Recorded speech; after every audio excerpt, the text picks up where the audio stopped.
Sesuai wasiat sang kakek, Muhammad kecil kemudian diasuh oleh pamannya, Abu Thalib. Meski bukan orang kaya, Abu Thalib sangat menyayangi Muhammad, seperti anaknya sendiri, dan selalu melindunginya. Setelah beranjak remaja, Muhammad membantu pamannya dengan menggembala kambing. Dari sini beliau belajar kesabaran, tanggung jawab, dan karakter seorang pemimpin.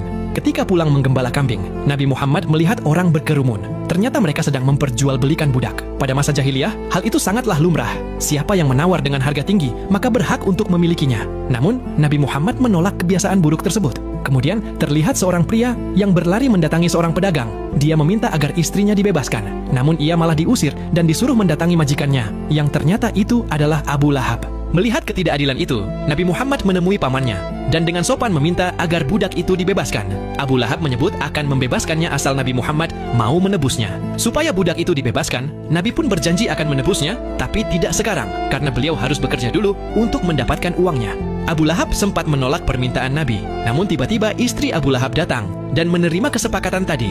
Bukan tanpa alasan, karena mereka sangat membenci Nabi Muhammad dan seringkali mencari cara supaya beliau menderita. Ternyata mereka juga sengaja membuat budaknya itu menderita, karena budaknya itu pernah menjadi ibu susu Nabi Muhammad waktu masih bayi. Suatu hari saat sedang menggembala kambing, Nabi Muhammad mendengar suara teriakan. Beliau segera bergegas lari menuju sumber suara tersebut. Sesampainya di sana, beliau melihat sepasang suami istri sedang bertengkar. Ternyata, itu semua karena mereka dikaruniai anak perempuan.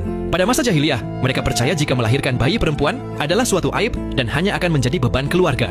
Nabi Muhammad yang penuh kasih tanpa ragu mengambil bayi malang tersebut. Kemudian ayah bayi itu menghampiri, dan Nabi Muhammad pun berkata, "Bukankah ini bayimu? Lihatlah mata indahnya mirip dengan matamu. Kelak dia akan membahagiakan keluargamu, dan anak perempuan adalah rahmat." Ucapan tersebut seketika menyadarkan pria ini. Nabi Muhammad mengembalikan bayi itu dan pergi melanjutkan menggembala kambingnya. Suatu hari, Abu Thalib datang ke rumah Abu Lahab membawa uang dari Nabi Muhammad untuk melunasi hutang terkait pembebasan budak waktu itu. Kemudian, Nabi Muhammad yang ikut bersama Abu Thalib beserta kafilah dagang lainnya keluar dari Mekah untuk berdagang ke wilayah negeri Syam. Abu Lahab seakan tidak percaya karena Nabi Muhammad bisa melunasi hutang tersebut. Mereka terkejut saat melihat kafilah Abu Thalib semakin besar semenjak Nabi Muhammad bersama Abu Thalib. Istri Abu Lahab merasa iri melihatnya dan berkata ke suaminya, "Lihatlah mereka, kini sudah menjadi kafilah besar hingga bisa melunasi hutang. Jika terus begini, Abu Thalib yang akan menjadi pemimpin kaum Quraisy bukan dirimu." Namun Abu Lahab hanya terdiam, tapi seperti memiliki suatu rencana yang jahat terhadap Nabi Muhammad. Allah Subhanahu wa Ta'ala telah menjamin Abu Lahab beserta istrinya masuk neraka.